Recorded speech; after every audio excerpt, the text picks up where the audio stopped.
tem um deste? Sou louca pelo meu. Na verdade, adoro todas as minhas coisas. Já se perguntou de onde vêm todas as coisas que compramos e para onde vão quando nos desfazemos delas? Não conseguia deixar de pensar nisso, por isso quis saber mais sobre o assunto. E os livros diziam que as coisas se deslocam ao longo de um sistema. Da extração para a produção, para a distribuição, para o consumo e para o tratamento de lixo. Isso tudo se chama a economia de materiais. Bem, estudei um pouco mais.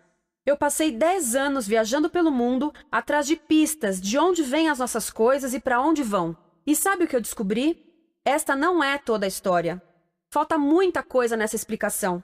Em primeiro lugar, neste sistema parece que está tudo bem, sem problemas. Mas, na verdade, é um sistema em crise, porque trata-se de um sistema linear, e nós vivemos num planeta finito, e não se pode gerir um sistema linear num planeta finito, indefinidamente. Em todas as suas etapas, este sistema interage com o mundo real. A vida real não acontece numa página em branco.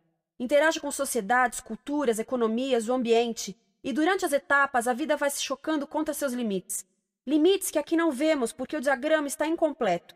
Então voltemos atrás para preencher alguns espaços e ver o que falta. Uma das coisas mais importantes em falta são as pessoas. Sim, pessoas. As pessoas vivem e trabalham em todas as etapas desse sistema, onde algumas são um pouco mais importantes que outras, algumas têm maior poder de decisão. Quem são elas? Comecemos pelo governo. Meus amigos dizem que eu devia usar um tanque para simbolizar o governo, e isso é uma realidade em muitos países, e cada vez mais também no nosso. Afinal, mais de 50% dos nossos impostos vão para os militares. Mas vou usar uma pessoa para simbolizar o governo, porque acredito nos valores e na visão de que o governo deve ser das pessoas, pelas pessoas, para as pessoas. A função do governo é olhar por nós, cuidar de nós. Esse é o seu trabalho. Depois vem as corporações. O que leva as corporações a parecerem maiores que o governo é porque elas são maiores que o governo. Atualmente, entre as 100 maiores economias da Terra, 51 são corporações.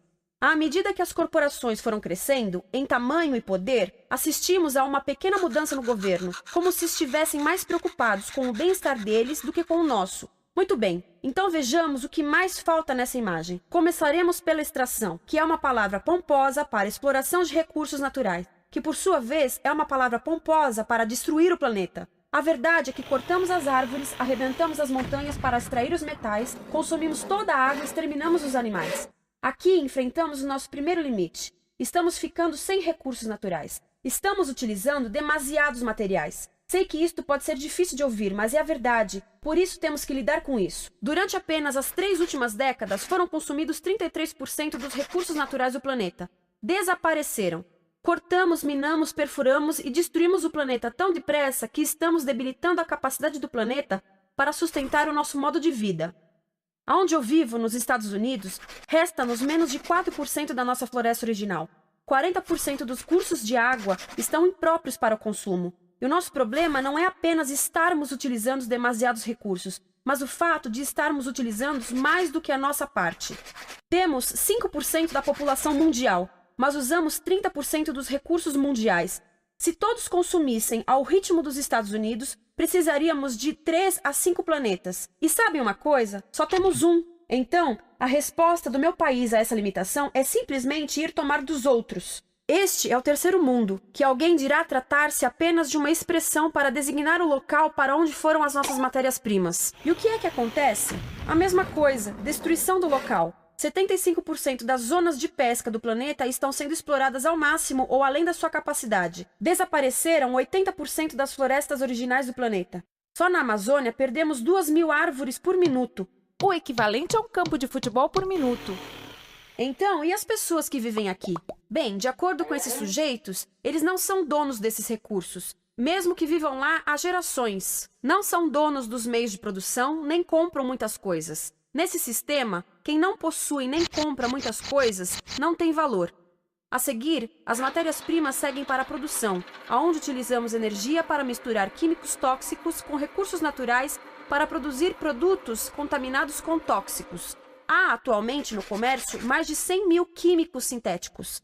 Apenas um punhado foi testado para avaliar o seu impacto na saúde, e nenhum foi testado em relação aos impactos sinérgicos na saúde, ou seja, a interação com todos os outros químicos aos quais estamos expostos diariamente.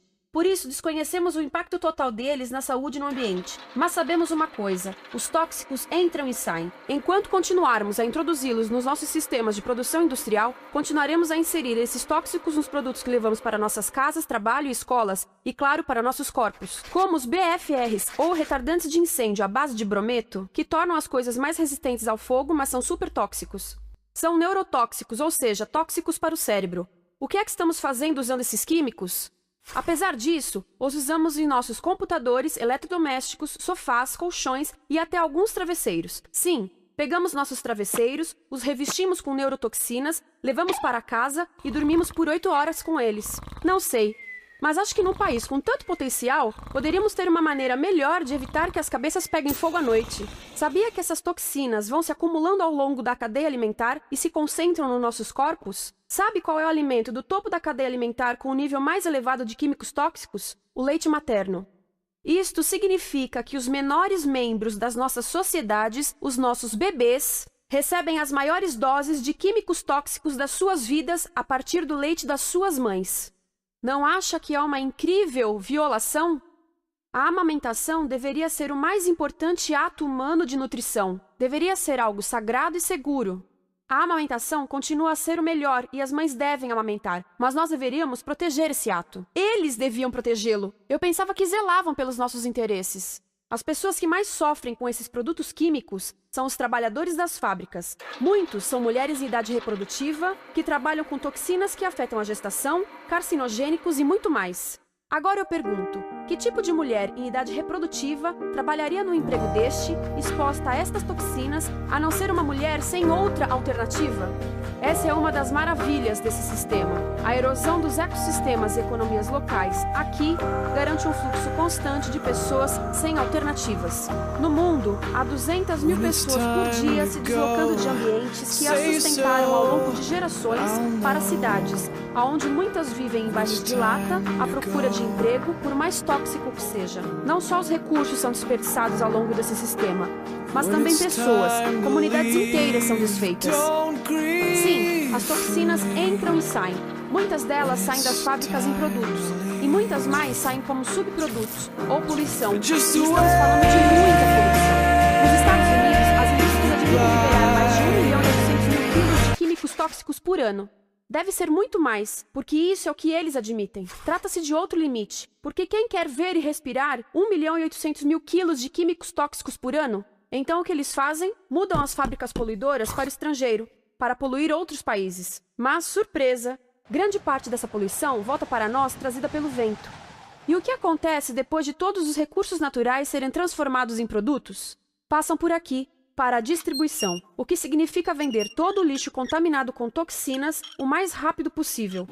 Aqui, o objetivo é manter os preços baixos, com as pessoas comprando os produtos em constante movimento. Como eles mantêm os preços baixos? Pagam salários baixos aos trabalhadores das lojas e restringem o acesso aos seguros de saúde sempre que podem. Tudo se resume em exteriorizar os custos. O verdadeiro custo da produção não se reflete no preço. Em outras palavras, não pagamos aquilo que compramos. Outro dia estive pensando nisto. Ia a caminho do trabalho e queria ouvir as notícias. Por isso entrei numa loja para comprar um rádio. Encontrei um pequeno rádio verde engraçado que custava $4,99. Na fila do caixa pensei, como $4,99 podem refletir o custo da produção e transporte desse rádio até ele chegar nas minhas mãos? O metal deve ter sido extraído na África do Sul. O petróleo provavelmente do Iraque. O plástico produzido na China e talvez montado por uma criança de 15 anos numa fábrica do México. $4,99 não paga nem o aluguel do espaço ocupado na prateleira, nem parte do salário do empregado que me atendeu, ou as viagens de navio e caminhão que o rádio fez. Foi assim que eu percebi que eu não paguei o valor do rádio. Então, quem pagou? Estas pessoas pagaram com a perda do espaço dos seus recursos naturais. Estas pagaram com a perda do ar puro, com o aumento de doenças como asma e câncer. As crianças do Congo pagaram com o seu futuro, pois 30% delas abandonam a escola para trabalhar nas minas de coltan, um metal que usamos em aparelhos eletrônicos baratos e descartáveis. Estas pessoas pagaram por não ter direito ao seguro de saúde. Ao longo desse sistema, pessoas contribuíram para que eu comprasse o rádio por $4,99, mas essas contribuições não são registradas por nenhum contabilista. É isto que eu quero dizer com exteriorizar o verdadeiro custo de produção. E isso nos leva à seta dourada do consumo. O coração do sistema, o motor que impulsiona. É tão importante proteger esta seta que se tornou prioridade daqueles dois sujeitos.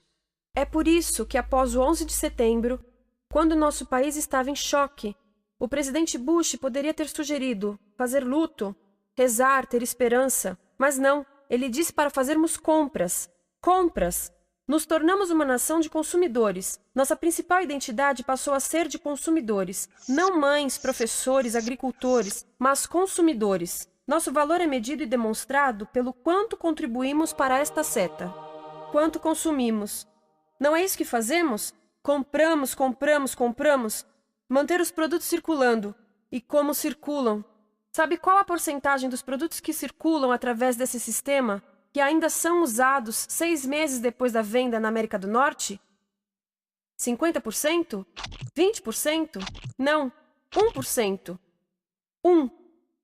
Em outras palavras, 99% das coisas que nós cultivamos, processamos, transformamos, 99% das coisas que percorrem o sistema são lixo em menos de 6 meses.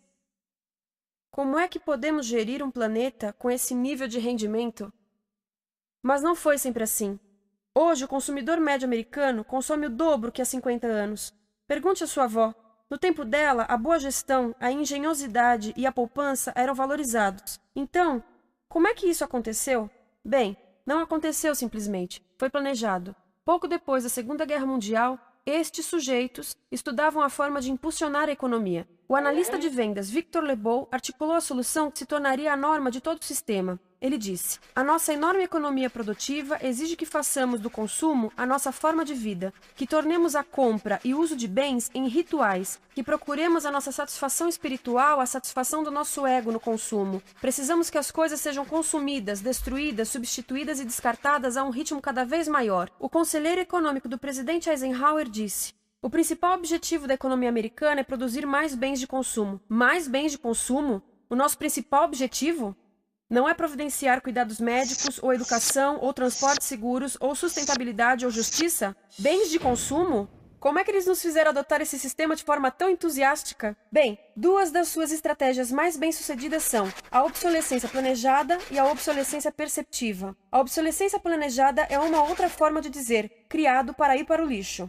Eles fazem as coisas de modo que sejam inúteis tão rápido quanto possível para jogarmos fora e voltarmos a comprar. Isso é óbvio em sacolas ou copos de plástico, mas verifica-se isso em coisas maiores como esfregões, DVDs, máquinas fotográficas, churrasqueiras, quase tudo, até computadores. Já reparou que quando compra um computador, a tecnologia muda tão rápido que em poucos anos se torna quase um impedimento para a comunicação? Fiquei curiosa e abri um desses computadores para ver o que tinha dentro, e descobri que a peça que se muda a cada ano é apenas uma pecinha no canto. Mas não se pode mudar apenas essa peça, porque cada nova versão tem um formato diferente. Tem que jogar tudo fora e comprar um novo. Estive lendo sobre o design industrial da década de 50, quando a obsolescência planejada começou a aparecer. Esses designers eram muito claros sobre o assunto. Chegavam a debater quão rápido conseguiam que um aparelho avariasse, mas de modo que o consumidor mantivesse fé suficiente para ir comprar outro. Foi tão intencional, mas as coisas não avariam suficientemente rápido para manter essa seta funcionando. Por isso, existe também a obsolescência perceptiva. A obsolescência perceptiva nos convence a jogar fora coisas que ainda são perfeitamente úteis. Como fazem isso?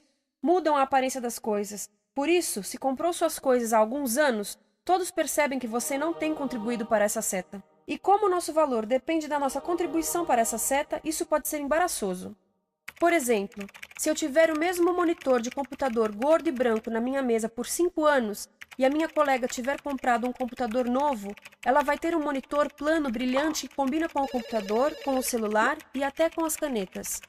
Ela parece estar operando uma nave espacial e eu pareço que tenho uma máquina de lavar na mesa. A moda é outro bom exemplo. Já se perguntou por que os saltos dos sapatos das mulheres passam de largos para finos num ano e no próximo de finos para largos? Não é por haver um debate sobre qual deles é mais saudável. É porque usar saltos largos num ano de saltos finos mostra que você não contribuiu recentemente para a seta. Por isso não vale tanto quanto a pessoa com saltos finos ao seu lado, ou em um anúncio.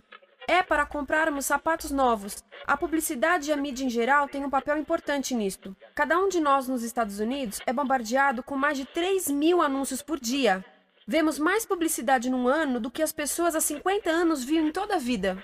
Qual é o objetivo de um anúncio se não nos fazerem felizes com o que temos? Por isso, nos dizem 3.000 vezes por dia que o nosso cabelo está errado, nossa pele, nossa roupa, nossos móveis, nossos carros, nós estamos errados. Mas tudo se resolve se formos às compras. A mídia também ajuda a esconder tudo isto e isto. Por isso, a única parte da economia que vemos são as compras. A extração, produção e envio para o lixo acontecem fora do nosso campo de visão. Por isso, nos Estados Unidos, temos mais coisas do que tivemos antes, mas pesquisas mostram nossa felicidade declinando. Nossa felicidade teve seu pico na década de 50, a mesma época em que a febre consumista explodiu. Coincidência interessante. Acho que sei o porquê. Temos mais coisas, porém menos tempo para o que realmente nos faz felizes. Amigos, família, tempo livre. Estamos trabalhando mais do que nunca. Analistas dizem que não temos tão pouco tempo livre desde a sociedade feudal. E sabem quais são as duas atividades que mais fazemos no pouco tempo livre que temos? Ver televisão e fazer compras.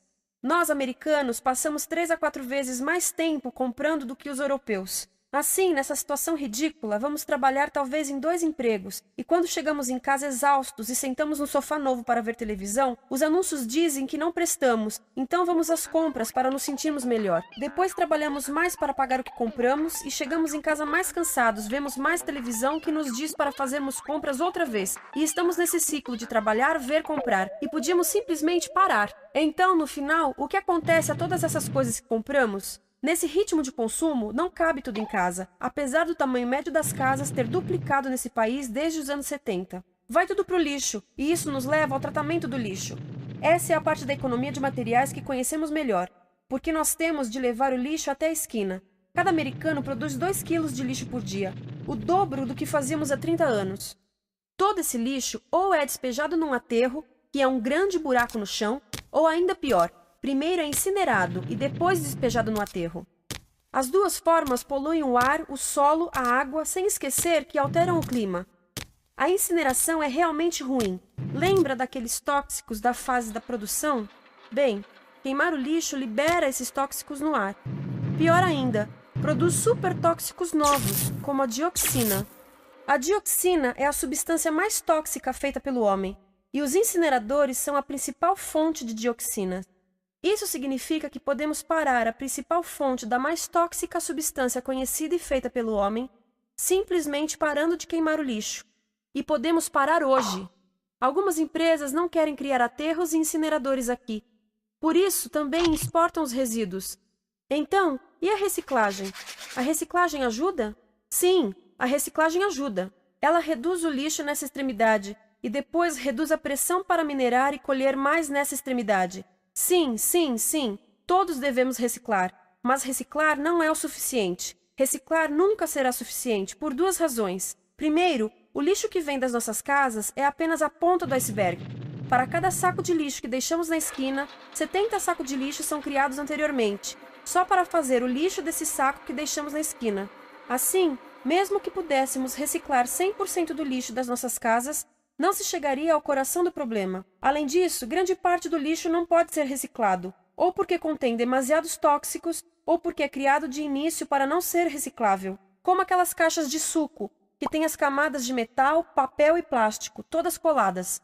Não dá para separar essas camadas para reciclá-las. Como se vê, é um sistema em crise. Por todo o percurso, estamos batendo em limites, do clima em mudança ao decréscimo da felicidade. Simplesmente não está funcionando. Mas a parte boa de um problema tão generalizado é haver tantos pontos de intervenção. Há pessoas trabalhando aqui salvando florestas, e aqui na produção limpa. Pessoas trabalhando em direitos do trabalho, em comércio justo, em consumo consciente, no bloqueio de aterros e incineradores. E muito importante, em recuperar o nosso governo, para que seja realmente pelas pessoas e para as pessoas. Todo esse trabalho é criticamente importante, mas as coisas vão realmente começar a se mover quando enxergarmos as ligações, quando enxergarmos o panorama geral. Quando as pessoas ao longo do sistema se unirem, poderemos reivindicar e transformar esse sistema linear em algo novo, um sistema que não desperdice recursos ou pessoas, porque aquilo de que precisamos nos livrar é da antiga mentalidade de usar e jogar fora. Há uma nova escola de pensamento nesse assunto, e é baseada em sustentabilidade e equidade, química verde, 0 resíduos, produção em ciclo fechado, energia renovável, economias locais vivas, já está acontecendo. Há quem diga que é irrealista, idealista, que não pode acontecer. Mas eu digo que quem é irrealista são os que querem continuar pelo velho caminho. Isso é que é sonhar. Lembre-se que a velha forma não aconteceu por acaso. Não é como a gravidade que temos que conviver. As pessoas a criaram, e nós também somos pessoas. Por isso, vamos criar algo novo.